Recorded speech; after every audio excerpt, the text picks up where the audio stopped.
try to make the most of it. Come back, bottle this up, everybody make the right strides, take advantage of the summer, and you don't want to see us next year. That's when I started really liking Steph.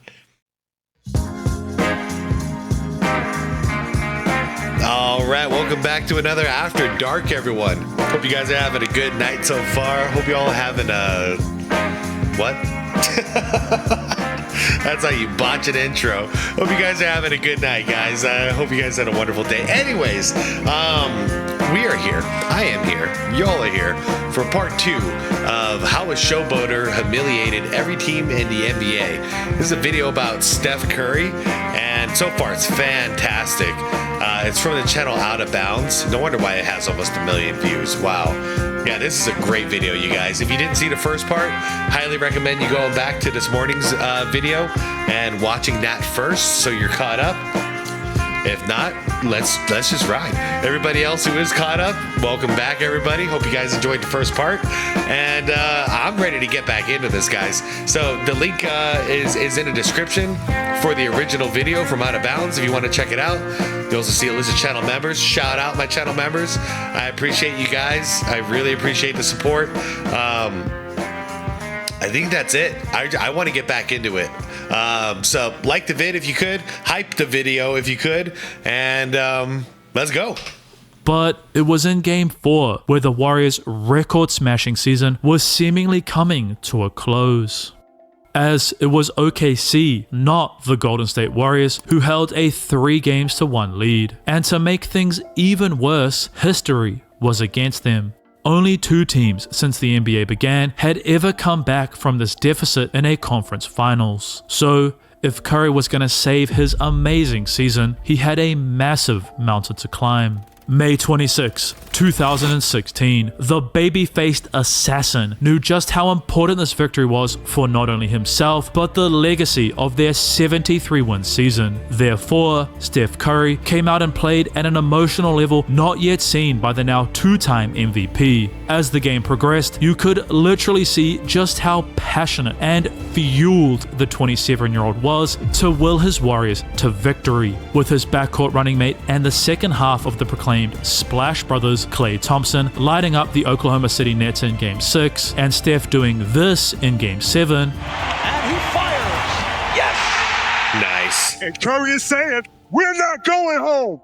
Golden State was set for their second return to the NBA Finals. And when Steph Curry came back from a 3-1 deficit like that in the conference finals, that one right there made him the greatest of all time. That's what I think. Just kidding. See how stupid this kind of stuff sounds?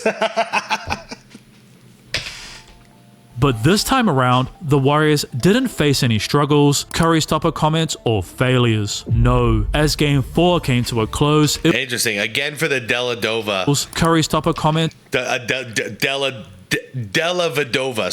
Sorry. I got to get that name down better. Yeah, so to just continue adding to the BS that Draymond is saying. Yeah, man.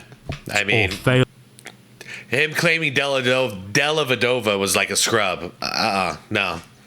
Nope. And he's a bench player, too. No. As Game 4 came to a close, it was Golden State. So when we're calling out bench players, that's why, like, the first thing on my mind is, like, what are we going to, like, talk about Dickie Simpkins or Judd Bushler or Randy Brown if we're talking about the Bulls teams? Because that was the whole narrative by him was, oh, yeah, Jordan didn't have to play with guys like Deladova, you know? Well, yeah, that's because Dele was good. Held a lead that no other team in NBA Finals history had ever come back from. 3-1. To make things even better, Game 5 was going to be played in Oracle Arena, leading many to believe that Steph was just days away from winning his second ring. However, LeBron James and the 2 other members of his Big Three, Kevin Love and specifically Kyrie Irving, weren't interested in going home empty-handed. LeBron and Kyrie's 82-point outburst in Game 5, James's 41 points in Game 6, and Irving's incredible step-back jumper in Game 7 saw the Cavaliers achieve something that had never been done before. Perhaps this was the end of the Golden State Warriors' potential dynasty. News again coming in moments ago. Kevin Durant heading to the Golden State Warriors. However, with the signing of NBA superstar Kevin Durant, would Steph Curry still be able to be Steph Curry? Well, on November 7th, 2016, that question was answered, because not only would Steph Curry hit 1 or 2 big threes, he literally broke an NBA record that he himself had matched in the previous season. Did he really?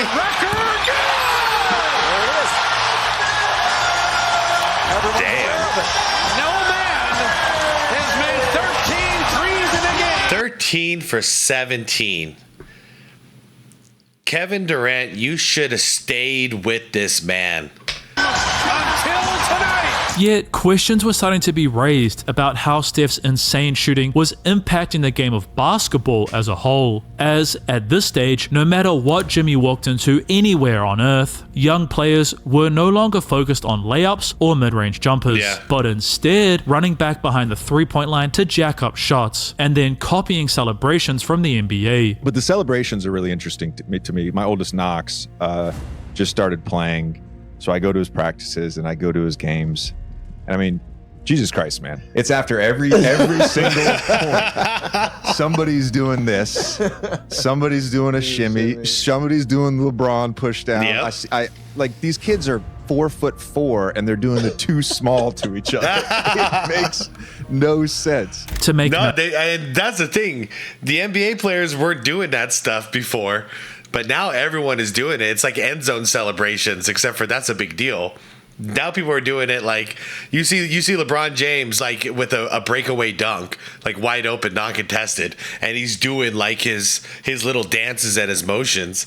Yeah, kids are going to emulate their heroes, man. It's going to happen.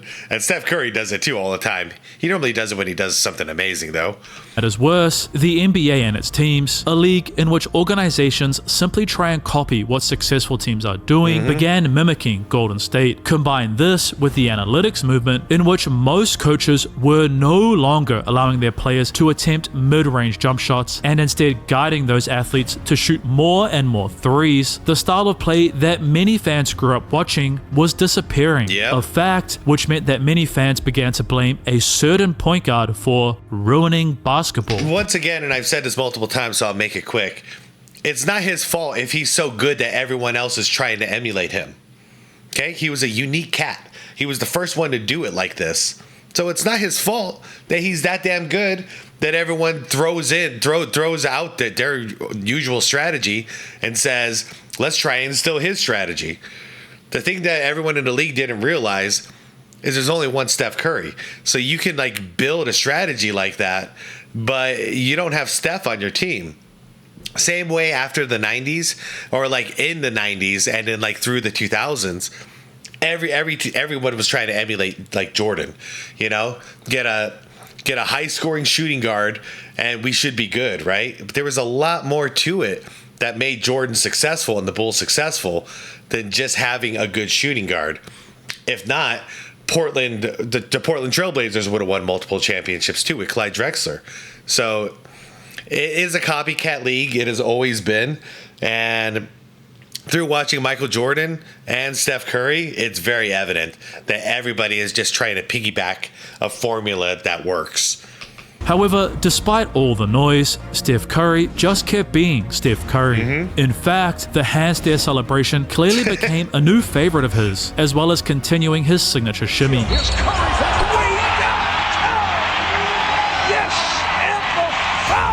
But there were some new ones, such as Draymond Green nearly killing him after he nailed a half-court buzzer beater versus the Clippers, or the rare, but one of my favorites, counting out his points after an and-one three. Yet, these showboats weren't even the best that season, as versus the Celtics, Steph would call out Boston rookie Jaylen Brown. While it's unclear what Brown actually did, one thing is clear, Jaylen definitely poked the bear.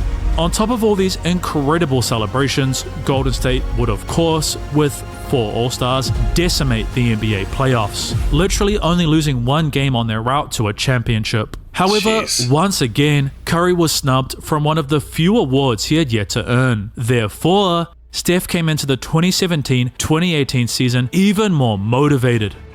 Yet, as Golden State was chasing their third title in just 4 years, a massive roadblock would appear. The James Harden-led Houston Rockets, who... Did you see CP3? Don't piss him off, CP3. You can't guard him like that. Massive roadblock would Look at appear. this. The James He's doing a Harden-led shimmy. Houston Rockets, who in Game 6 of the Western Conference Finals not only held a 10-point halftime lead, but had forced the Warriors' two-time MVP to shoot a horrific 13% from 3. However, with the third quarter 13%, approaching, yeah. you already know what's about to happen. Some of them, Oh, so we learned this earlier. So at halftime, he was probably checking Twitter and seeing all the hate comments on him, and then he comes back and lights them up. I feel like he won't even looking at the basketball. He just be like, it's like, is he serious? Like, he disrespected me. Like, bro, he's like dead ass, like, all right, he disrespected me. I'm like, yo, he not even looking like for real, bro. Like, Not only had Steph's second half heroics saved Golden State, Whoa. Look at the score. What? They were down by 10.5. Golden State, but the Rockets' record-setting 27 missed threes in a row during Game 7 would, Yep. for the fourth time, see Curry returning to the highest stage of Yeah, basketball. that was the house of analytics over there with Houston. That's kind of the operation that started it. Once again, you don't got Steph on your team. Like, James Harden is a hell of a scorer, but he's not Steph. So don't use a strategy you use with Steph when you don't have him on your team. But it wasn't just the chip the two-time champion was gunning for. June 3rd, 2018. As the third quarter was rounding out, Steph, after chucking up a shot, turned around to head back towards the Warriors bench. However, this happened. He said that I tried to trip him. I'm like, bro, I didn't move my leg. I didn't stick my leg. I was sitting the same way the whole time. What are you talking about? And I was just like, you know what I told him? I said, Steph, man, chill out, man. For real, if I make you smell my cologne. So, of The course, problem is, Perk, is that you're unreliable as a source. So I don't know what the actual truth is. Maybe you did try to trip him. You've lied so much. motivated to shut Kendrick Perkins up, the Warriors' superstar would go out and go 5 for 5 from 3 in the fourth quarter alone, the cherry on top of what was an almost seemingly guaranteed victory. Oh, what a shot. Golden State would then go on to sweep the Cleveland Cavaliers, and Curry was excited to finally receive the award he had failed to get in his last 2 championships. Bill, thank you for being here to help me present the Bill Russell MVP trophy. And this year, the back-to-back NBA Finals MVP, Kevin Durant. To make matters worse, this is where things started to go downhill for the Golden State Warriors. Hey, real quick, because I know there's a lot of you that were more invested in this period than I was. Put it in the comments. I'm curious. Do you think, like, in your opinion, was Kevin Durant, did he deserve both Finals MVPs? Did he deserve one? Did he deserve neither? Like, in your opinion, did Steph Curry deserve either of those? Because I don't really have a horse in this race. As not only would both Klay Thompson and Kevin Durant suffer season-ending injuries in the 2019 NBA Finals, destroying Steph's dream of three-peating as champions, but with KD's departure to the Brooklyn Nets before the 2019-2020 season, many began to assume that the Warriors dynasty was over. In fact, the only real positive for Steph during the next few seasons came after Portland Trailblazers star Damian Lillard poked the bear during the 2020-2021 season. Before we played Golden State, or we played them back-to-back times in San Francisco. So we played them the first time and we beat them. And like we did the same thing the other teams doing to Steph. Like we was double teaming, switching, we beat them, whatever. And they was like, dang, teams are giving Steph a lot of attention. They chasing them, they fouling them, they being physical with them. And I was like, right now, with the injuries that the Warriors been dealing with, and Steph playing with a younger team right now, he's saying that it's tough to get those quality looks right now. Oh, I remember this. It's different than what it's looked like, over the last 4 or 5 years for him. So he's trying to get quality looks and get a clean look so he can make a good one. Comments which caused Curry to respond by doing something truly mind-blowing. Draymond finds him another three. 62! 62. Look at this score. That's disgusting. 135. 62 points. So you had almost 50% of your team's points. Yeah. Steph had dropped a brand new career high of 62 points. And, of course, despite Golden State struggling to win games during the season, he was still showboating. In fact, he took inspiration from a reporter at halftime during a game versus the Cavaliers. One of our beat writers, Kareth Burke, she's like, hey, if you see, she wrote on Twitter, hey, if you see this at halftime, like, next time you score, like, run down with like an airplane arms. Oh! And I read it and I was laughing. Didn't think none of it. I made my first shot come out the halftime. I literally did it. I never However, knew that. after being eliminated in That's just the freaking playing hilarious. game by the Memphis Grizzlies, it was time for Steph to get serious. And a new experience for me, Draymond Loon. Tried to make the most of it. Come back, bottle this up. Everybody make the right strides, take advantage of the summer, and don't want to see us next year. That's when I started really liking Steph. When he said that and I saw this look in his eyes, y'all don't want to see us next year. Summer, and don't want to see us next year. Because what he did, well, we'll see. We're going to watch it together, aren't we? But yeah, this is when I was like, okay, I'm going to watch you now because I think you might be serious. And then what he did the next year was like, okay. Yeah, this guy's an all-time great. To be able to predict it and call it basically the year prior, that's crazy. But outside of Golden State's organization, nobody believed that they would ever win anything ever again. How many titles do you see Steph Curry winning over the next 4 years? You know what? I hate to say this right now, but to be honest with you, I don't see the Golden State Warriors bringing home another championship. Yet Steph was not only ready to prove them all wrong, but he was prepared to grab the award that had eluded him 3 times so far in his career. However, could he actually get it done? Well, after he beat Rayon's record and became the player with the most made threes in NBA history, hit this game winner versus Houston, For the win. Yes, sir! His 8th career game winner! We gotta get out of here. Yeah, and made he's a out. shocking 16 threes in the All-Star game, it sure seemed like it. However, on March 16th, 2022, Steph Curry would suffer what became a regular season-ending injury versus the Boston Celtics. While he would return for the playoffs, with the Warriors' big three of Draymond Green, Klay Thompson, and Steph only spending mere minutes on the court together all season long, could they actually go anywhere in the postseason?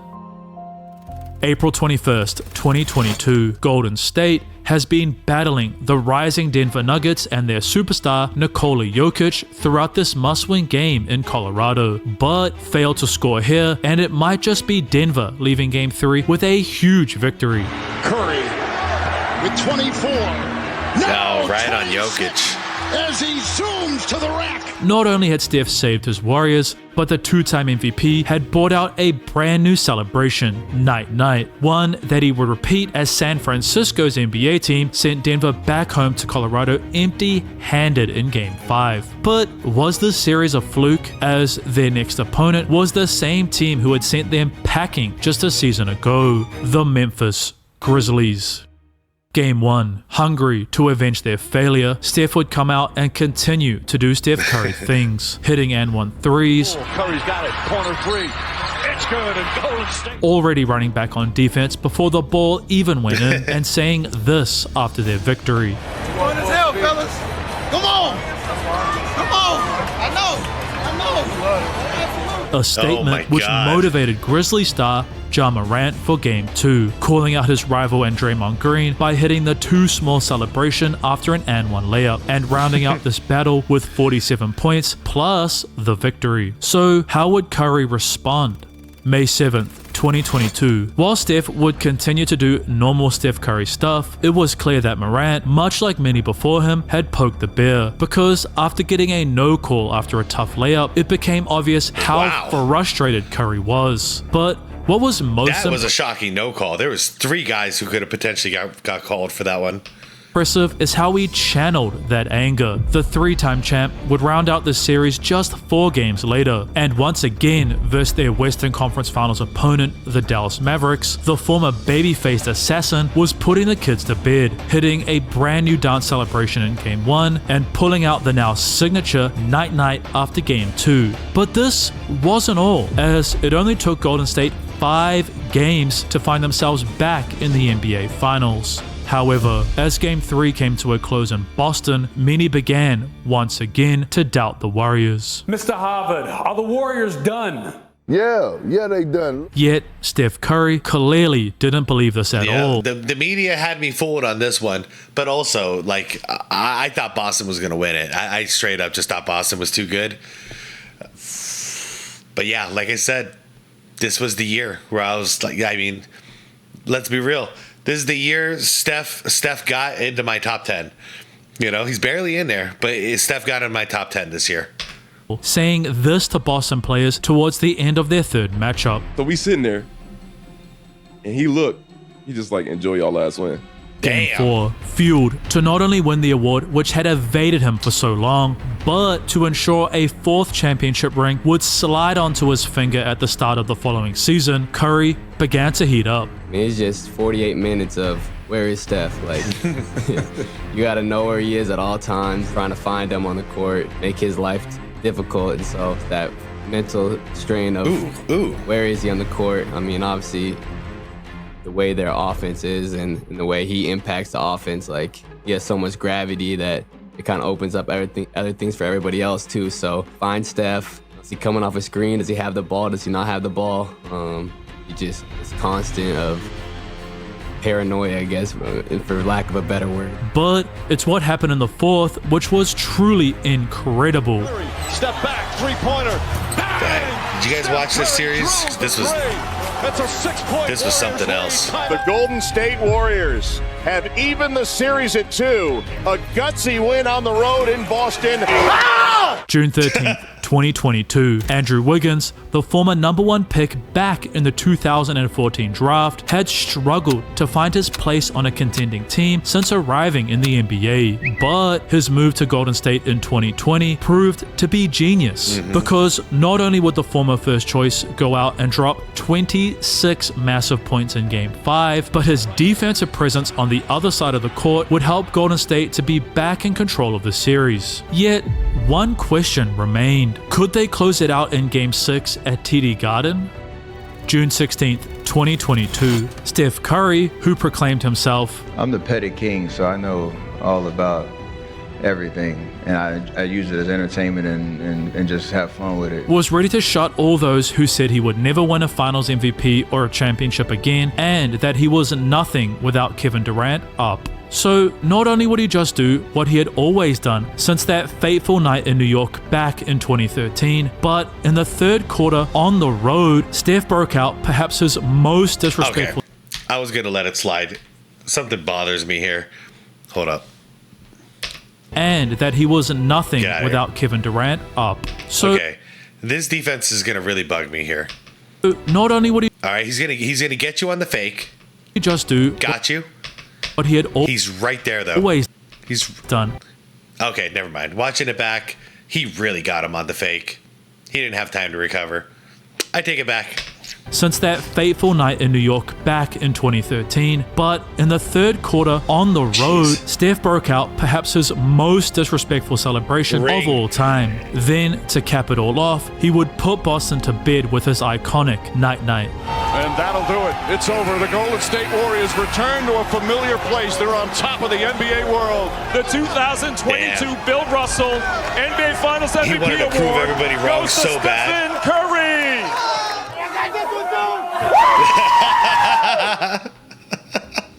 While Steph Curry has yet to return to the mountaintop, his night-night celebration became iconic. Athletes from all over the world, in every single sport, at any age, began busting out their own version of it. And once Curry broke it out after burying the hopes and dreams of a whole country at the Olympics, it's gonna go down in history as one of the most iconic showboats of all time. And that's how you know who is leading the charge. Like, who's the guy?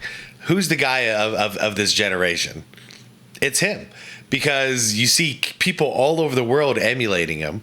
Kind of reminds me of like for like 20 years after Michael Jordan's career, anytime somebody hits a game-winning shot, you hold up that fist, you know, that L-shaped 90-degree, like that, you know, fist.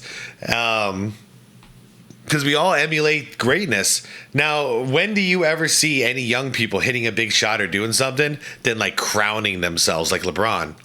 Because I don't see it. This is the guy. Steph is the guy. The torch was passed to Kobe from Jordan, and then the torch was passed to Steph. It was never LeBron, you guys. That's just what the media wanted to say. But the media has nothing to do with who the real torch gets passed to. That's for the keepers of the game, you know, the leaders of the game. Crazy.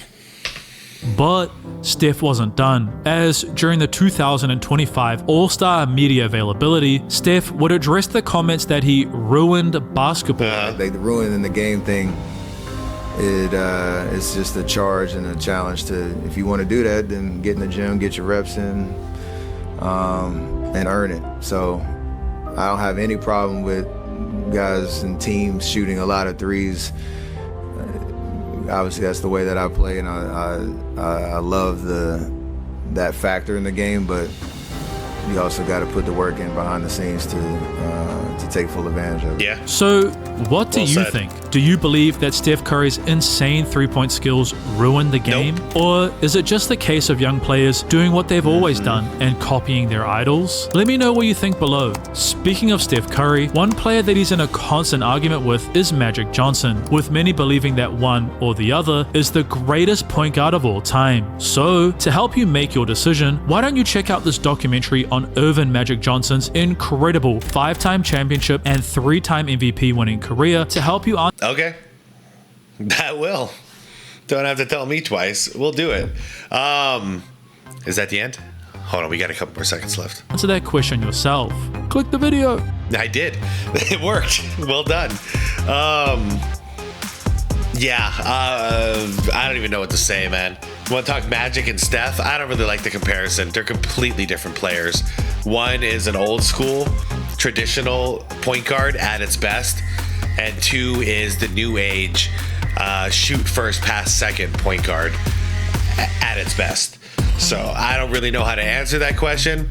I don't even feel like these two should be compared outside of their position.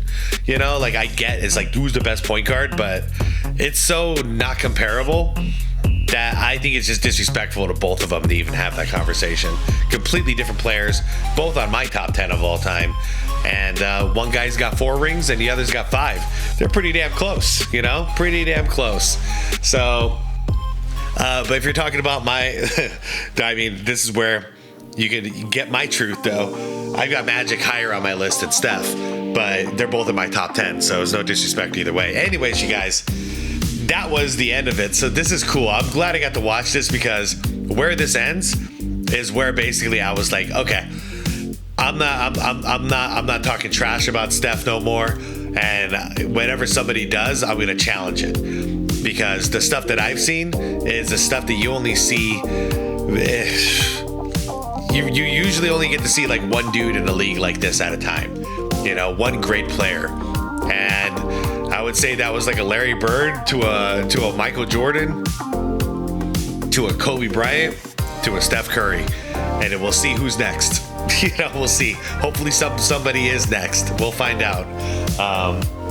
Anyways, you guys, I guess I'm going to head out with that. Haters of Curry, make your voice known in the comments. People who don't hate Curry, you as well. Was there a point in his career, for those of you who don't hate him and you don't buy into the he ruined basketball narrative, when was it? Because this was me, 2021. This was the point for me where I'm like, nope, I got nothing but respect for the guy. When was the turnaround point for you? Was it earlier than this?